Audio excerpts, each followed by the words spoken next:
말씀 보겠습니다. 잠언 23장 25절 말씀입니다. 같이 읽겠습니다. 내 부모를 즐겁게 하며 너를 낳은 어미를 기쁘게 하라. 아멘. 잠언 23장 25절 부모를 즐겁게 하고 낳은 어미를 기쁘게 하라 라는 제목으로 말씀 보도록 하겠습니다. 신자는 부모를 공경하며 살아가는 자입니다. 왜요? 주님의 명령이며 사람으로서 마땅한 바임을 알기 때문입니다. 오늘 본문을 통해서 이에 대해 함께 살펴보도록 하겠습니다. 오늘 잠언 기자는 내 부모를 즐겁게 하며 너를 낳은 어미를 기쁘게 하라고 말합니다. 이것을 타번역본에서는 내 부모를 즐겁게 해드려라, 너를 낳아주신 분을 기쁘게 해드려라 라고 번역하고 있습니다. 본문은 즐겁게 하며 기쁘게 하라고 반복해서 말함으로써 부모를 적극적으로 공경해야 한다고 강조하고 있습니다. 이것은 오계명과 관련된 말씀인데 자녀가 부모를 대할 때 마땅히 가져야 할 모습과 애써야 할 모습이 무엇인지를 교훈하는 말씀이라고 할 수 있겠습니다. 먼저 본문은 내 부모를 즐겁게 하라고 말하고 있습니다. 여기서 즐겁게 하다는 사마흐라는 단어를 사용하고 있는데 이 단어는 기뻐하다, 즐거워하다 라는 의미를 가지고 있어요.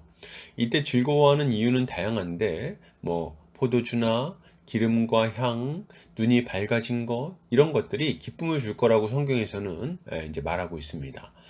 정리해 보면 자녀는 부모를 기쁘게 해야 하는데 부모의 여러 필요를 채워드림으로써 부모의 마음을 기쁘게 해야 한다고 말하고 있는 것입니다. 그러면 이렇게 부모의 마음을 기쁘게 하기 위해 자녀가 힘써야 할 일은 무엇일까요?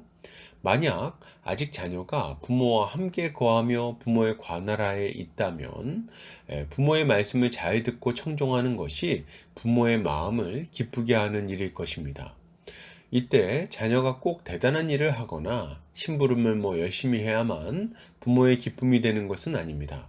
물론 다 열심히 좀 해야 되겠죠. 그러나 중요한 것은 유순한 태도를 가지고 부모님께 대들지 않고 자신에게 당면한 일을 성실하게 해나가기만 한다면 그것이 부모의 근심을 없애고 그 마음을 기쁘게 하는 일인 거예요. 그러면 자녀가 분가한 이후에는 어떻게 해야 하는 걸까요? 자녀는 부모를 부지런히 찾아뵈어야 하는 것입니다. 부모는 늘 자녀의 안부에 관심이 많습니다.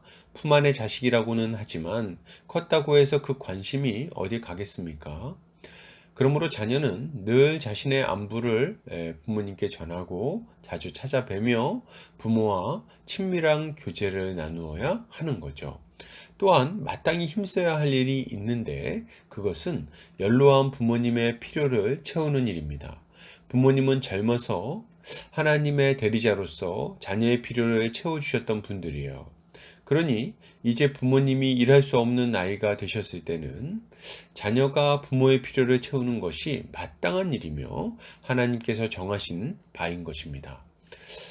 이어서 본문은 너를 낳은 어미를 기쁘게 하라고 말하고 있습니다. 여기서 기쁘게 하다는 기일이라는 단어가 사용되었는데 이 단어는 기뻐하다, 즐거워하다 등의 의미를 가지고 있어요. 특히 이 단어는 종교 의식상의 축제적인 기쁨을 가리킬 때 사용하는데 하나님 앞에서 감사하며 기뻐하는 공동체적, 개인적 태도를 의미해요. 그러니까 정리해 보자면 자녀는 부모를 기쁘게 해야 하는데 특별히 하나님 앞에서 온 가족이 함께 예배하고 함께 하나님의 다스림을 받으며 살아가는 그런 기쁨을 누리게 해야 한다는 말을 하고 있는 것입니다. 자녀가 부모에게 할 수 있는 최고의 효도, 최고의 선물은 무엇일까요? 함께 예수님을 믿는 것입니다. 만약 부모님은 신앙을 가지고 있는데 자녀가 신앙을 가지고 있지 않다면 그 부모님의 소원은 뭘까요? 부모님의 소원은 하나입니다. 어찌하든지 간에 내 아들, 딸이 예수님을 좀 믿고 구원받았으면. 그렇지 않습니까? 그래서 부모님이 새벽마다 예배당에 나가서 눈물로 기도하는 겁니다. 자녀의 구원을 놓고 기도하고 온 가족이 함께 모여서 예배하는 것을 소망하며 기도하는 거죠. 그러다가 자녀가 회심하여 주님께 돌아오면 어떻게 됩니까? 그 부모는 정말 이루 말할 수 없는 기쁨으로 기뻐하고 즐거워하게 되는 것입니다. 그러니 믿지 않는 자녀가 부모에게 줄 수 있는 가장 큰 선물은 예수님을 믿고 주님께 돌아와 함께 신앙생활을 하는 것이라고 할 수 있는 것입니다. 이것은 반대의 경우도 마찬가지예요. 부모님은 안 믿고 자녀만 믿는 경우에도 자녀의 소원은 부모님의 구원이죠. 부모님이 예수님을 믿고 함께 예배하는 것이 가장 큰 소원이라는 겁니다. 부모님이 예수님을 믿고 영생을 얻었으면 하는 것이 자녀가 늘상 하는 기도죠. 믿는 자녀는 자신이 부모님께 드릴 수 있는 최고의 선물이 예수님이라는 것을 알고 있습니다. 왜요? 예수님을 믿어야만 한평생 짊어지고 살았던 그 모든 인생의 짐, 죄의 짐, 근심의 짐을 내려놓을 수 있다는 것을 잘 알기 때문입니다. 자녀들은 사실 한평생 부모님의 그 걱정하고 염려하는 소리를 듣고 자라났습니다. 무엇을 먹을까? 무엇을 입을까? 이런 일이 생기면 어떻게 할까? 저런 일이 터졌는데 어떻게 할까? 자녀를 돌보다 보니 부모들은 늘 걱정이 많습니다. 자녀가 잘 돼야 될 텐데, 문제가 없어져야 될 텐데, 이렇게 말이죠. 안타까운 것은 이렇게 근심 걱정이 많은데, 어디 한 군데 하소연할 곳 없이 그렇게 살면서 혼자서 그 고통을 다 짊어지고 살아간다는 것입니다. 이런 부모님께 자녀가 드릴 수 있는 최고의 선물은 뭘까요? 바로 우리 모든 사람의 아버지 되시는 하나님과 구원자 되시며 인도자 되시는 예수님을 소개해 드리는 것입니다. 우리의 기도를 들으시고 우리에게 구원과 평강을 주시는 주님께로 부모님을 인도해 드려야 한다는 말이에요. 이것이 믿는 자녀가 해야 할 최고의 효도인 것입니다. 그렇다면 온 가족이 믿고 있다면 그때는 또 어떻습니까? 만약 부모와 자녀가 함께 예수님을 잘 믿고 있다면 함께 믿음의 가정을 잘 세워나가는 것이 부모를 기쁘게 하는 일이 될 것입니다.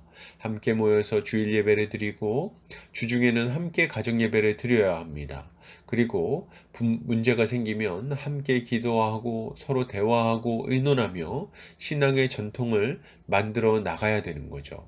이렇게 할 때 그 믿는 부모는 자녀 손자 세대까지 이어지는 신앙의 흐름을 보며 크게 기뻐하고 즐거워할 수 있는 것입니다.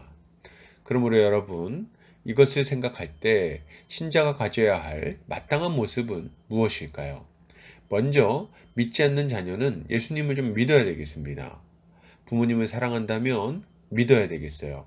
이것이 가장 큰 효도입니다. 그리고 온 가족이 믿음의 가정으로 세워지도록 부지런히 노력해야 되겠죠. 그리고 부모님이 아직 믿지 않으신다면 부모님께 복음을 전해야 되겠습니다. 이것이 부모님의 영혼을 위한 가장 큰 선물인 거죠. 또한 우리는 부모님을 여러 가지 모습으로 공경해야 되겠습니다. 부모님 말씀 잘 듣고 유순하게 청종해야 됩니다. 부모님의 필요를 살피고 잘 채워드려야 돼요. 그리고 부모님과 함께하며 인생의 좋은 추억들을 만들어 나가야 되겠습니다. 이렇게 할 때 신자는 부모를 공경하며 참으로 복된 삶을 영유할 수 있게 될 것입니다. 결론을 드립니다. 여러분, 신자는 부모를 공경해야 됩니다. 부모의 마음을 즐겁게 하고 기쁘게 해야 하겠어요. 이렇게 할 때 하늘의 아버지께서 우리를 착하고 충성된 종이라 칭찬해 주실 것입니다. 오늘도 주님의 지혜로 승리하는 성도님들 되시기를 주의 이름으로 축복합니다.